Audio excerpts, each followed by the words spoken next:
On today's show, two home teams go down, two great games, two big upsets. We've got so much from the start of the second round right here on Locked On NBA Game Night. When that final buzzer rings, you know it's time for Locked On NBA Game Night. All the post-game reactions to every game across the league, every single night, with insights only the hosts at Locked On can provide. It's the true NBA fans' one stop for all the action. Every game, every night. It's Locked On NBA Game Night. Tipping off now. What's up, everybody? My name is Danny Cunningham from Locked On Cavs. He is Swipa from Locked On Nuggets. Swipa, big night. Your Denver Nuggets with a huge win over OKC. I imagine you're feeling pretty good right about now. I mean, honestly, it was one of the most impressive wins that I've ever seen, especially watching dribble to dribble. To beat a team like that, best point differential of all time, best defense maybe ever, and then a team that won 68 games, and you do it on the road after they just absolutely smoked the Memphis Grizzlies. The Nuggets were coming off a Game 7 versus the Clippers just 2 days ago, and they turn in that performance with an Aaron Gordon game winner, his second game-winning shot of the NBA playoffs. Danny, man, this is what the stuff of the NBA playoffs, and this is why the NBA playoffs are the absolute best. We've got so much to get to today. We will start with that, but first, thank you for making Locked On NBA Game Night your first listen today and every day. You can find the show anywhere you get your podcasts, Apple, Spotify, anywhere else. Drop us a 5-star rating, leave us a nice review, and if you're watching the show on YouTube, do us a favor. Hit that thumbs up button for us as we get started. Click subscribe and hit that notification bell so you don't miss the latest content from us. In today's episode, of course, brought to you by FanDuel, because right now, new FanDuel customers can get $200 in bonus bets when your first $5 bet wins. That game that we mentioned is, of course, the one that we need to start with. The Denver Nuggets take a 1-0 series lead over Oklahoma City with a 121-119 win. Aaron Gordon hit the game-winning three-pointer with, I believe, less than 3 seconds, maybe less than 4 seconds. Don't remember exactly how much time was left on the clock when that shot went down, but Denver came back late in this quarter. In this game, they outscored OKC in the fourth quarter to take a lead. OKC, of course, had a heave at the end that didn't go down, but a 36-29 fourth quarter from Denver. Nikola Jokić was absolutely magical in this one, and dare I say it, this has been the most impressive win I have seen any team have all postseason long so far. I mean, look, it's so hard to put into words. Aaron Gordon has been dealing with a calf injury all year. He has dealt with the loss of his brother last May in a car accident, and he's been taking care of his brother's, his wife, and his children. On top of that, like, Michael Porter Jr. has a shoulder injury that he's been nursing ever since the start of the Clippers series. And then they have just dealt with tremendous odds. No Michael Malone, 10-year tenured coach, championship coach, fired. And then Calvin Booth, the GM, he's not brought back and dismissed of his duties. And then David Adelman takes over the crew with 3 games left in the regular season, Danny. And yet they kind of battle through getting used to playing the Clippers, but they won 3 of the last 4 games versus the Clippers. And now they step into OKC, winning in OKC versus a team that many consider to be one of the best teams we have ever seen. And they do it off the back, Danny, of an absolutely dominant performance from Nikola Jokić, where he just apparently puts the stamp on the series that he is the best player in the world, and especially in front of SGA, who likely will win the MVP. Danny, this series is going to be full of everything, game-winning shots. 18 points in the fourth quarter for Nikola Jokić, by the way, as well. Russell Westbrook, with his return to OKC, plays a phenomenal second half. Christian Brown, a guard, 13 rebounds. The Denver Nuggets just absolutely did all of the things they need to do to get this win, and it ends up just, I think it flips the series in so many ways. By the way, the Denver Nuggets has 63 rebounds today. 63. Just the 6th NBA team with that many rebounds in the playoffs in non-overtime games since 1990, and they were a plus 20 on the boards. No matter how big OKC got, Denver just kept getting bigger. Yeah, and I think that is a big story to take away from this game, and we will certainly get to that. I do think, Swipa, the things that stands out to me about this game, like, you can look at Jokic's stat line, you can look at the shot that Aaron Gordon hit, and like all that stuff is super impressive. You can look at the way that they were able to handle OKC's defense, which was, of course, the number one unit. But for me, the thing that is most impressive is if you go back and listen to game night from this weekend, I believe it was Saturday. I was on it with Rylan Stiles, where we talked about game 7 between the Clippers and Nuggets. Obviously, the Nuggets won that game, but that's how recent they played. OKC had not played in a game since not the Saturday of game 7 between Denver and LA, but a week before that when they finished off their 4-game sweep over the Memphis Grizzlies. So OKC came into this game, one at home in what I think is a pretty good environment at whatever that arena is called now in OKC.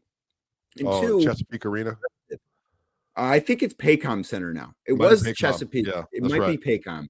I do know that the name changed, which is why I said I wasn't sure what it was. But Paycom it's one Center, of those two things. Mm-hmm. But the fact that Denver had to play a game, and I understand they won that game by a wide margin over the Clippers, and it wasn't necessarily a stressful game after the third quarter, but they had to go into a game fighting for their postseason lives on Saturday.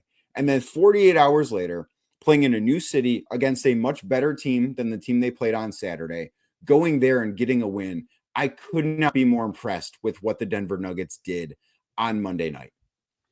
Yeah, again, they deserve all the credit in the world. Aaron Gordon, man, like I think the story is him, 14 rebounds today.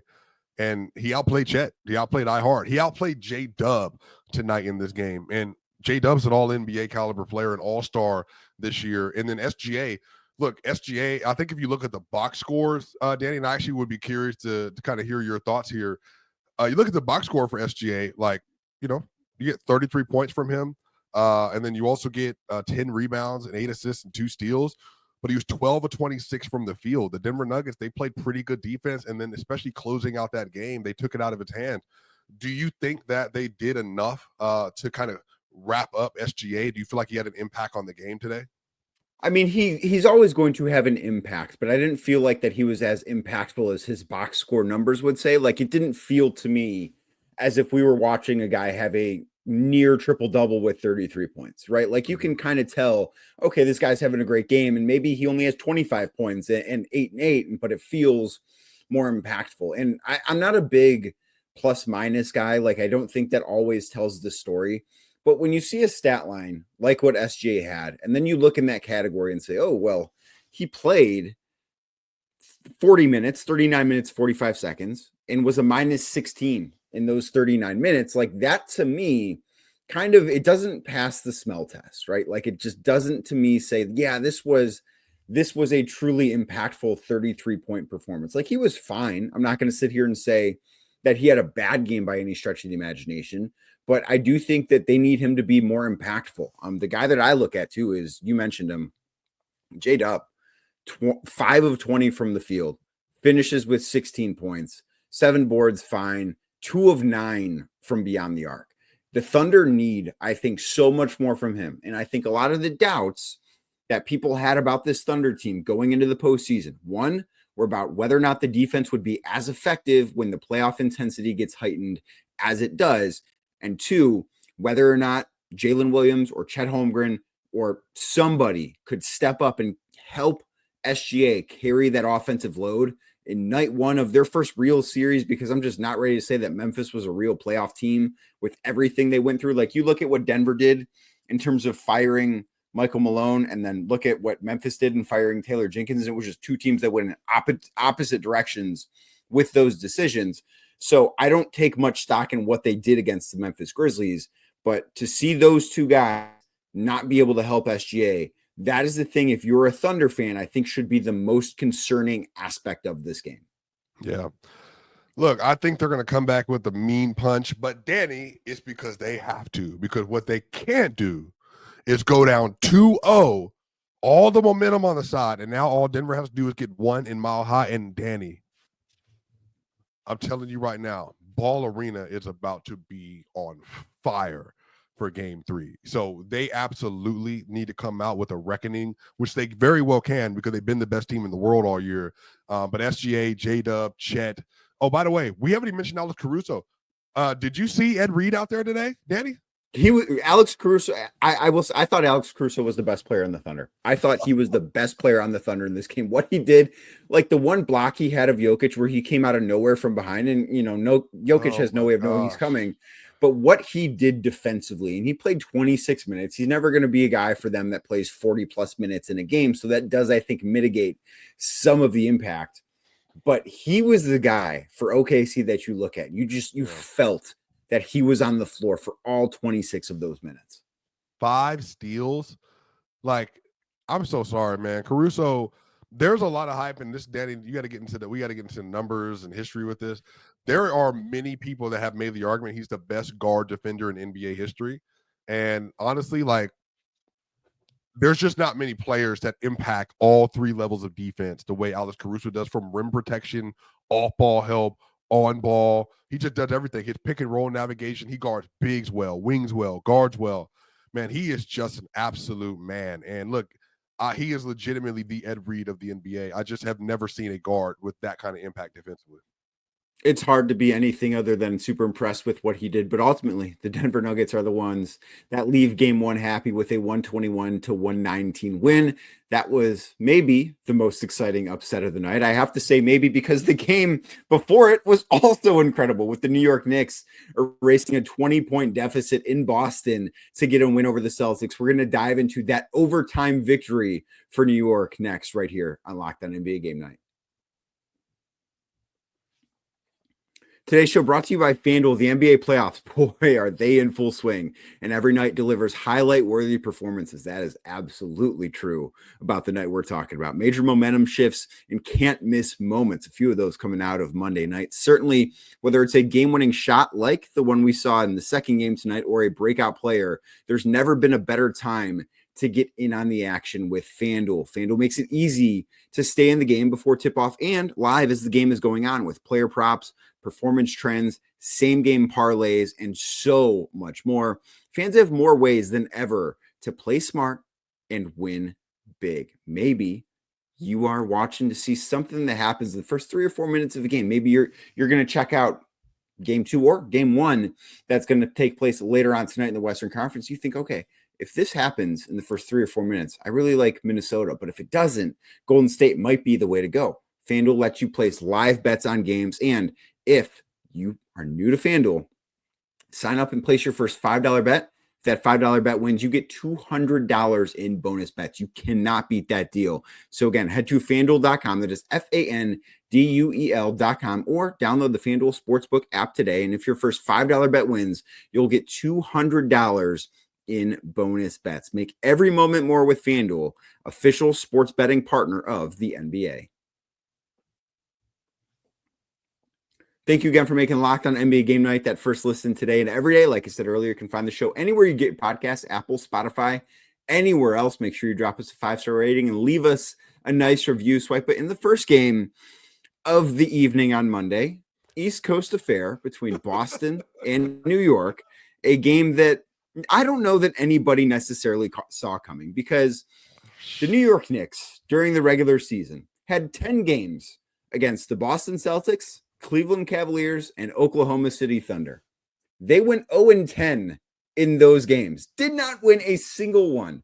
So what do? They go into TD Garden in Boston, get a 108-105 overtime victory over the Celtics. Jalen Brunson was fantastic.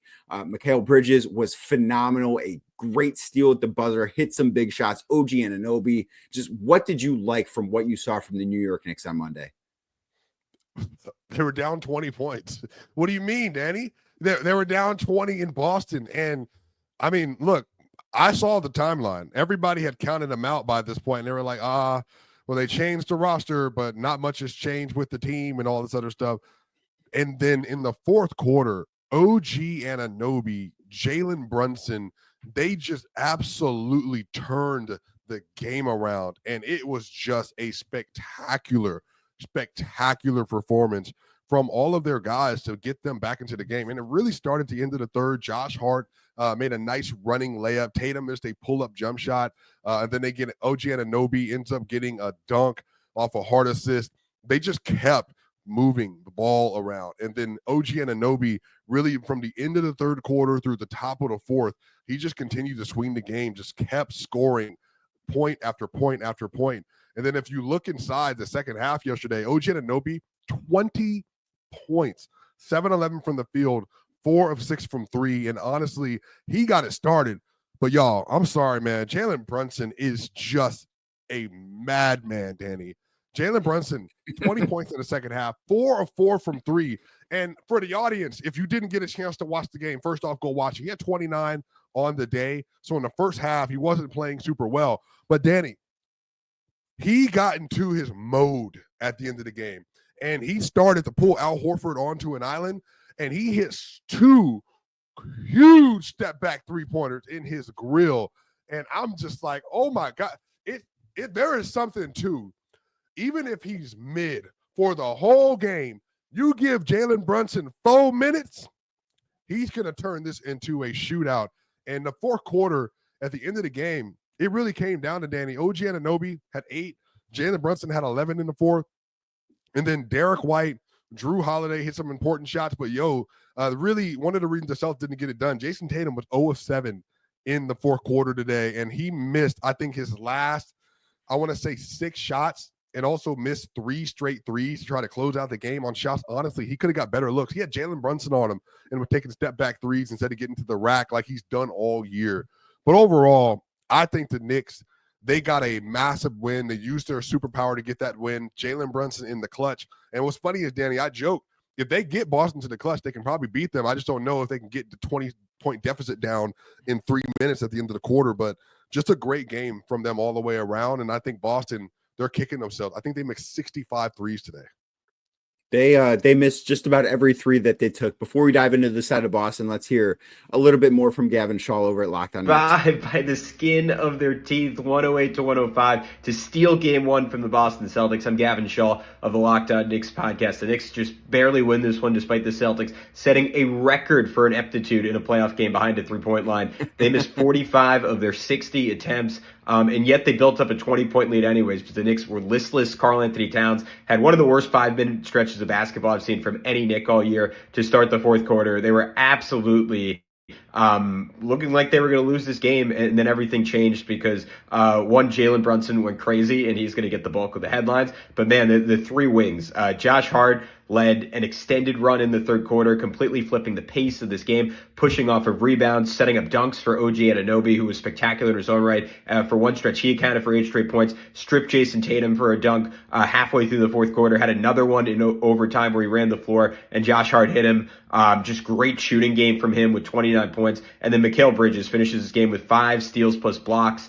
The defense in overtime, he really set the tone, helping on drives and then recovering, picking up blocks, and culminating this game with a strip of Jaylen Brown on a would-be game-winning play for the Boston Celtics to make up for the fact that Jalen Brunson missed a would-be game winner at the end of regulation. Incredible win for the Knicks. They're up 1-0. We'll see if they can keep it up. They're going to have to make some more free throws if they want to win this series. They will need to make more free throws. And we talked in the first segment about Shai's impact on the game in OKC against Denver.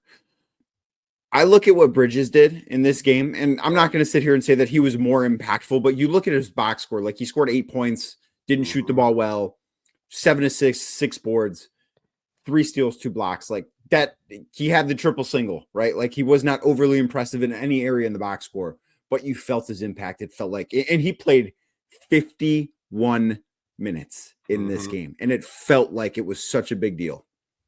And one of the things that you need to get credit for in that situation is his off-ball awareness. His defense in the fourth was incredible. That steal he had on Jaylen Brown was incredible. He iced the game with his defensive IQ. And again, they traded all those picks to get Mikal Bridges, not just because he's a good tertiary scorer, but because he does all the things on the outside that you want defensively, and especially versus the Celtics team. OG Anunoby, Mikal Bridges, Josh Hart, Deuce McBride, Mitchell Robinson, like that's their core defense, and they all had some really good stints today, but it really started with Mikal doing some really amazing things. And so shout out to him, man. That was a really, really, really good stretch of basketball that he played in that second half. And again, it's not just with the scoring. It's with the fact that when he was asked to, he was able to get in there and make life more difficult for Jason Tatum and Jaylen Brown, who both of them in the second half, Jaylen Brown and JT, they were 3 of 18, in part because OG Anunoby, Josh Hart, and Mikal Bridges made life as difficult as possible. Let's head on over to Locked On Celtics and hear what John Corrales has to say after this one. Boston Celtics had a 20-point lead in the third quarter. They were cruising. It was done, at least so they thought. And then it looked like the Celtics started going for knockout punches. They fired almost exclusively three-pointers in the entire second half. Those stopped falling. They started falling for the Knicks. And slowly the 20-point lead was walked down. The Celtics lost it all. It took a furious fourth quarter comeback just to force overtime, and then they fell short in the OT. A brutal loss for the Celtics, who, like I said, had things under control. The Knicks shot 17 of 37 from three. The Celtics were 15 of 60. Tatum and Brown alone were 5 of 25 from three. That, my friends, is not going to cut. Celtics did all of their damage in the first half by attacking, by getting to the line 20 times, and in the second half, they didn't shoot their first free throws until about halfway through the fourth quarter. So the Celtics got away from what worked, and they paid the price. I know the Celtics are heavily favored. They own all the matchups. They should win this series easily, but this is a lesson. You can't mess around. You have to play Celtics basketball to get it done. Now, the Knicks have home court advantage. So the series has changed. Why should the Celtics win easily? Like, why should they? I think I understand being the favorite and being a better team, but I also think some of this is like the Knicks are a really good basketball team. They believe they can beat the Celtics. And I think that the Celtics feel as if they should win easily because they are the champs, because the New York Knicks have not, and I'm not saying that this is necessarily true. Like, I, of course, picked the Celtics to win this series. Yeah, and absolutely. I don't know your pick, but I would assume you went the same way. I picked them 4-1. Yeah. Okay. I was the same way. I thought the Knicks would finally get a game, and maybe it still does finish in 5 games. But I think when you are the champs, you feel a certain way. And I think that when you've had so much success, like the stat I threw out at the start of the segment, that New York was 0-10 this season against Boston, Cleveland, and OKC, that probably adds to your confidence a little bit if you're Boston, because you don't believe this New York team can beat you. Now, maybe this is a wake-up call, and I don't necessarily think that Boston's going to shoot 15 of 60 from beyond the arc again in a game, but I think that this is going to be a tougher series than folks in Boston probably realized, and truthfully, probably tougher than I thought it would be too. Well, I think the players, as long as they know they're not sleepwalking to this win, that's fine. Because I don't know if people remember the Knicks last year versus the 76ers. Jalen was great. He had 3 straight 40-10 games, but their others were just hellacious. And I think that's the thing about the Knicks, that Karl-Anthony Towns still a second-team All-NBA player, Danny. Jalen Brunson is a first or second-team All-NBA, most likely second this year. Josh Hart probably third because of the time he missed, but like, I get your point. Could be, yeah. Josh Hart is a tier 1 role player. Mikal Bridges is a tier 1 role player because he's a borderline star. And then you get OG Anunoby. That's a tier 1 role player. Like, Mitchell Robinson is one of the best defensive centers in the league. Like, we don't want to play around with this. Like, you should win, but don't like get it twisted. Like, Jalen Brunson, if you give him an opportunity, I feel like Jalen believes he can beat anybody down the stretch of a game because he's proven it at this point. So you just don't want to give them hope. And I hope that's what the Celtics do. They take this series in game 2. They don't give them hope. They break their spirit. They say, you got the first one. You got lucky in that one. We missed 45 threes, not 65, 45 threes in that game. But this time, we're going to hit our – we're going to get downhill. Jason Tatum's going to take Jalen Brunson to the rack in the fourth quarter. JT's going to have another 35 and 15 game. And we're going to take it back to New York, and I'm going to eat the biggest apple possible in your city. Well, all 3 teams that have played in the second round so far at home have lost. Which one of those ones should feel the best about it? We're going to get into that next right here on Locked On NBA Game Night.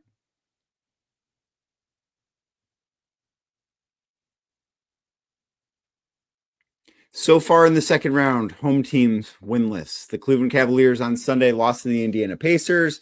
OKC lost at home to Denver, and of course, Boston lost at home to New York. So I ask you, Swipa, of those three, the three teams that were looked at as the three title favorites are now all down 1-0. Who should feel the best from that group? Oh, I mean, OKC. Like, they're OKC. They were the best team in basketball for a reason. Well, actually, let me say Celtics. Let me be a little fair. I think the Celtics, because I think the Knicks are just the worst matchup possible. Like, they don't have the typical things you need to beat the Celtics, especially given their two best players are two defensive liabilities versus them. But to be fair, the Knicks played really good defense today. They did step it up, but I don't know if they can sustain that over the course of a series. Jason Tatum, Jalen Brown, they both believe we can both play better. Drew Holiday, Derek White, KP, we believe we can play better. Al Horford, you ain't going to keep putting me on an island. And Jalen Brunson, I'm going to get a stop at some point. So I think the Celtics, they should feel the best about the position they're in. I agree with that. And I saw a stat floating around, and I don't have it handy, so I can't give credit to whoever had it. But I saw that the Celtics created 25 unguarded catch and shoot 3-point attempts in this game, and they only made 7 of them. Like, I just think when you look at that, when you look at going 15 of 60 from 3, I think that is probably going to be the thing that goes back up. I'm not saying that Boston's going to be lights out in every game, but I don't expect them to be 25% again in this series. So when they're 25%, in a game where the Knicks are 46% from deep and they need overtime to get a win, I think it's really easy for Boston to still feel good about where they're at. I get what you're saying about OKC, just because they were the best team in basketball all year. They have one of, I think, the best point differential of all time. I thought their defense this year was the best unit, and I know you felt this way too, was the best unit in basketball for most of the season. So I think it's easy to say them. But I also think Denver's a better team than the New York Knicks. Like, I think that their matchup is more difficult. And I think that Boston ultimately should be the ones. And, maybe I would say Cleveland, but they're so beat up right now with all of the guys that might not play in game 2. I can't even think about saying the Cavs here. Well, but I told you this. We had arguments about this, like friendly arguments, obviously, about the Pacers. The Pacers are really good. Like, I don't think people realize just how good that Pacers team is. They're deep. Nembhard and Nesmith, I mean, they're probably a top 4 POA level defense between those two players in the playoffs. And they deployed them with Hallie. And Hallie also played good defense down the stretch of that Cleveland game. So then you get Miles Turner, Pascal Siakam, Jarris Walker, TJ McConnell, Benny. I mean, the worst defender in their rotation is Hallie, and he's at least trying. So they have a lot to offer. Plus, their offense is so spread out. I always thought that. I picked a 7-game series fully healthy across the board. But obviously, with all the injuries, we talked about this offline a little bit. I would hate that for Cleveland because I want them to be able to play their best and give it their best shot to win a title this year. But honestly, if they're not healthy, there's a real world for the Pacers where they might wrap this up in like 6 games. I mean, there's definitely a world where the Cavs are in danger. And game 2 coming up later tonight is a massive game for that organization. I think it's a massive game for Donovan Mitchell, but I can't sit here and say that is the team down 0-1 right now that I feel the best about. And then the other game that's going to take place later tonight between Minnesota and Golden State in a very similar situation that the Denver Nuggets were in, where they played a game 7, just 48 hours ago. By the time this one will tip off in Minnesota on Tuesday night. Who do you like in that series? Wolves. I think Wolves 4-2. Wolves are really good. We've had conversation about the Wolves on here. They've been a top 5, top 4 team in the NBA since January. They have one of the best offenses in the league, while also anchoring one of the best defenses in the league. Rudy Gobert's been incredible. He was incredible in the last game, game 5 versus the Lakers. Anthony Edwards, spectacular series outside of game 5 for the most part. Naz Reid, important shots. Dante DiVincenzo, Nickeil Alexander-Walker, Mike Conley, Julius Randle, Jaden McDaniels.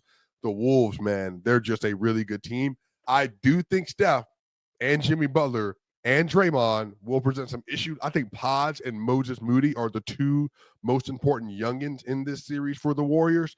It's going to be a really, really gritty matchup and some really elite defense play, but I do think that the Wolves are going to pull that series out, Danny.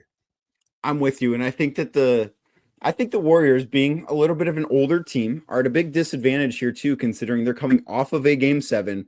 This series is every other day until game 6. There's not a 2-game or a 2-day gap between games here. And I think that is something that, as you look at the Warriors have a lot of miles on those tires, just had a grueling 7-game series. And part of that, they did it to themselves, not being able to close out after holding a 3-1 lead and needing it to go the distance.